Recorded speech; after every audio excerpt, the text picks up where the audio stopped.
Hello everyone, मैं शुभम एक बार फिर से आपका स्वागत करता हूं आपके अपने प्लेटफॉर्म सीएलसी 5 पर। उम्मीद करता हूं कि आप लोग ठीक होंगे। जैसा कि आपको पीछे क्लियर हो रहा होगा क्लियरली तरीके से कि आज हम बात करने वाले हैं सेरोगेसी के बारे में।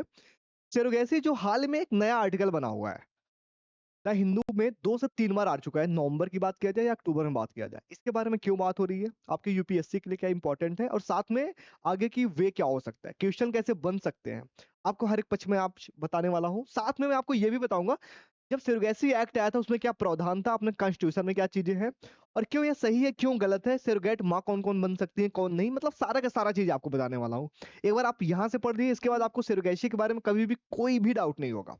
ठीक है, जैसे क्लास को आप एंजॉय करते आ रहे हो, इस क्लास को भी ऐसे प्यार देना और एंजॉय करना। तो आज स्टार्ट करते हैं पहले कि ये चर्चा में क्यों है, मुख्य बिंदु इसका क्या है। देखो बात क्या है कि जो सेरोगेसी एक्ट बना था 2021 में, सुप्रीम कोर्ट ने बोला कि भैया उसका फिर से समीक्षा की जाए। समीक्षा क्यों करने की नीड है, मतलब सुप्रीम कोर्ट को ऐसा लगता है कि जिसको पहले से जैविक जो संतान है वो दोबारा सेरोगेसी नहीं करवा सकता है, उनको कोई राइट नहीं सेरोगेसी कराने का।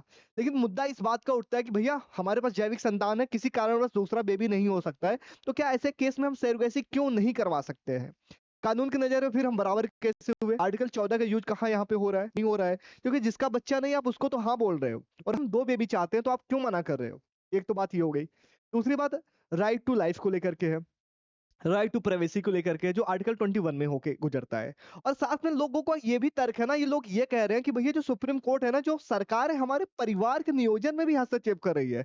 अब क्या ऐसे केस में ये चीज गलत है या सही है, इस बारे में इस वीडियो के लेक्चर में बात होगी। ठीक है, तो आओ स्टार्ट करते हैं। बात क्या है, सुप्रीम कोर्ट ने यह तय किया कि वो सेरोगेसी अधिनियम जो 2021 में आया था उसके धारा की संवैधानिकता की जांच करेगा। मतलब जो आर्टिकल 13 का यूज करेगा, जुडिशियल रिव्यू का यूज करेगा। क्या करेगा कि ऐसे कपल्स को सेरोगेसी से वंचित करती है जिसके पास पहले से एक जैविक संतान है। मैंने आपको बताया ना कि जिसको पहले से एक जैविक संतान है वो दोबारा सेरोगेसी नहीं करवा सकता है, मतलब वो पहली बार में भी नहीं करवा सकता। दोबारा तो वर्ड हालांकि यहाँ पे गलत होगा, तो पहली बार में सेरोगेसी नहीं करवा सकता है।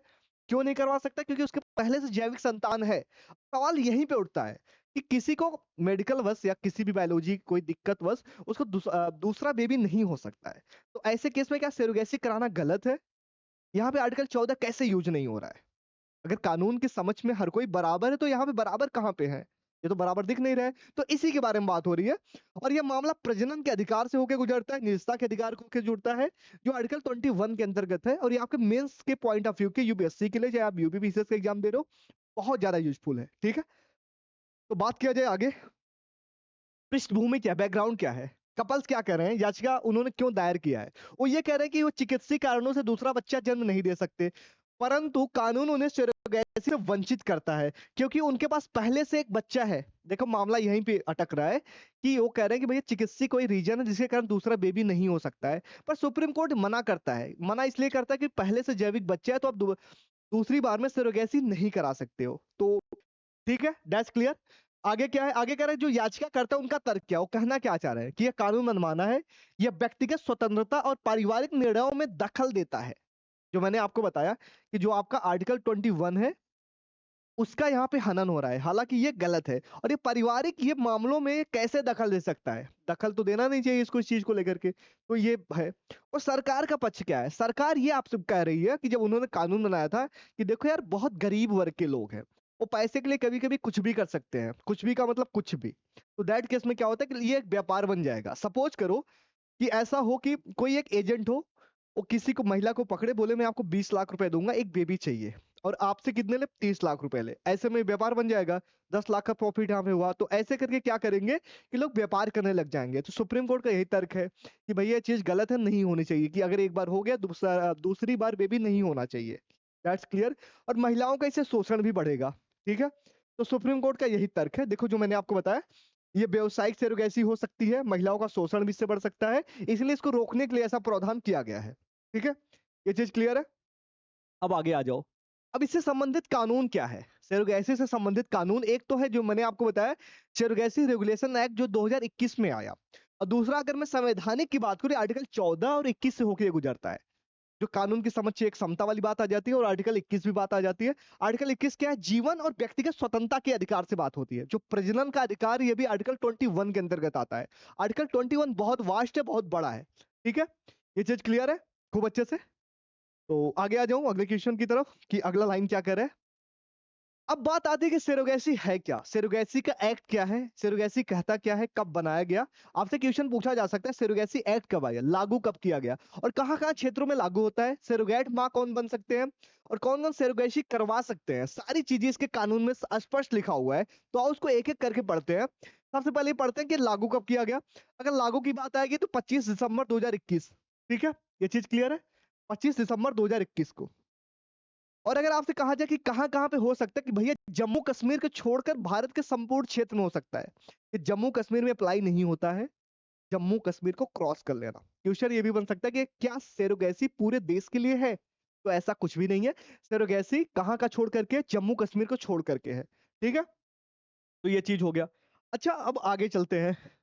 इसके की फीचर्स क्या-क्या है? मुख्य प्रावधान क्या-क्या है? सबसे पहले व्यावसायिक सरोगेसी प्रतिबंधित है, कि आप व्यापार के लिए भाई सरोगेसी नहीं करवा सकते। सुप्रीम कोर्ट ने सीधे बोल दिया। सुप्रीम कोर्ट ने कहा कि आप व्यापारिक तरीके से इसको नहीं कर सकते हो।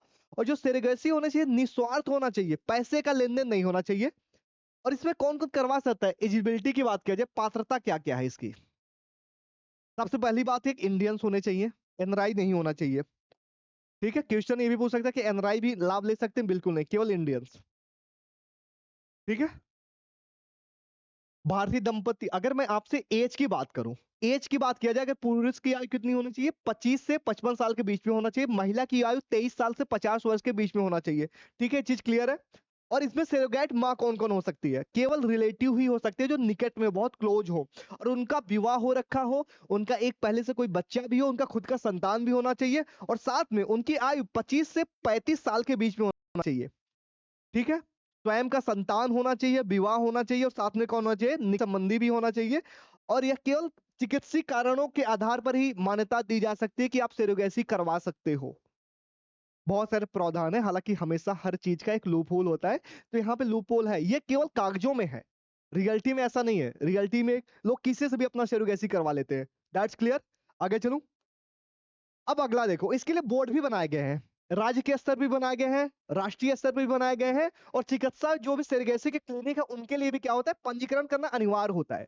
अगर कोई ऐसा एक है जो क्लिनिक है, सेरोगेसी करवाता है, तो उनके लिए एक अनिवार्य तरीके से रजिस्ट्रेशन भी होना चाहिए। ठीक है, दैट्स क्लियर? तो अब आगे आ जाओ। अब यहाँ पे प्रश्न क्या उठता है? जो सबसे संवैधानिक मेन प्रश्न है, वो क्या उठता है, ये समझो। क्या यह प्रतिबंध नागरिकों के प्रजनन अधिकार और निजता के अधिकार का उल्लंघन करता है? पहला क्वेश्चन ये है, आर्टिकल 21 की बात हो रही है। दूसरी क्या बात हो रही है? क्या सरकार व्यक्तिगत परिवार नियोजन निर्णयों में हस्तक्षेप कर सकती है? दूसरा ये प्रश्न उठ रहा है, बहुत इंपॉर्टेंट प्रश्न है। आप खुद से ये सोचो, as a UPSC aspirant, as a आप कॉम्पिटिटर, ये सोचो मन में। क्या सरकार हर चीज में दखल अंदाजी कर सकती है? चाहे आर्टिकल 21 का ले लिया जाए, मतलब परिवार की चीजों में कैसे कर सकती है? यहाँ पे यही प्रश्न उठ रहा है। ये प्रजनन के अधिकार आपसे कैसे छीन सकती है? ठीक है, तो अब अगला चलते हैं, आगे क्या कह रहा है? भविष्य की दिशा क्या हो सकती है? सपोज करो अगर ये जो धारा है ये असंवैधानिक घोषित हो गई, तो क्या होगा? दंपति दूसरे की तरफ भी ये अपना बच्चा पैदा कर सकते हैं। ठीक है, सुरेगेसी करवा सकते हैं। लेकिन अगर ये चीज सरकार के पक्ष में हुआ, अगर ये चीज सरकार के पक्ष में हुआ और ये कानून ऐसे ही रहा, तो भैया एक ऐतिहासिक फैसला ही होगा, ऐतिहासिक निर्णय होगा, जो निजता की सीमा को तय करेगा। भारत में प्रजनन के निजता के सीमा को तय करेगा। That's clear? तो आपको सारा फीचर समझ में आया? अगर ये कानून बनता है तो, नहीं बनता है तो क्या हो सकता है? और आपसे ये बात आती है कि जीएस के मेंस में कहां से लिंकेज है। अगर आप यूपीएससी की तैयारी कर रहे हो तो वहां पे कौन सा ये टॉपिक है? अगर टॉपिक की बात किया जाए, issues relating to development and management of social factor. ठीक है, और अगर सब टॉपिक की बात किया जाए, सब टॉपिक्स में क्या क्या है? एथिक्स है, राइट्स है, ह्यूमन डिग्निटी है, एंड रिप्रोडक्टिव ऑटोमेंट। मतलब आप ऐसे समझो कि यहाँ पे जो लास्ट वाला ये है, ये प्रजनन की जो स्वायत्ता का अधिकार है, ये है या नहीं है, ये इसके बारे में बात हो रही है। आर्टिकल 21, आर्टिकल 14 से लेके आप इसको देखोगे। और मेंस में क्वेश्चन क्या बन सकता है? अगर मेंस के क्वेश्चन की बात करूं, आपसे ये पूछा जा सकता है कि भैया तुम प्रजनन का जो अधिकार है आर्टिकल 21 से होके देखो, और साथ में ये भी बताओ जो रेगुलेशन एक्ट है सरोगेसी का 2021 का, इसके संदर्भ में आप क्या जानते हो? देखो ये मैंने लिखा हुआ है मेंस का क्वेश्चन। तो ऐसे क्वेश्चन बन सकते हैं। आई होप आपको क्लास पसंद आया होगा। क्लास पसंद आए, चैनल पे नए हो तो सब्सक्राइब कर लेना। साथ में ऐसे जितने भी ट्रेंडिंग मुद्दे होंगे मैं हमेशा लेके आऊंगा। ठीक है, thank you and best of luck.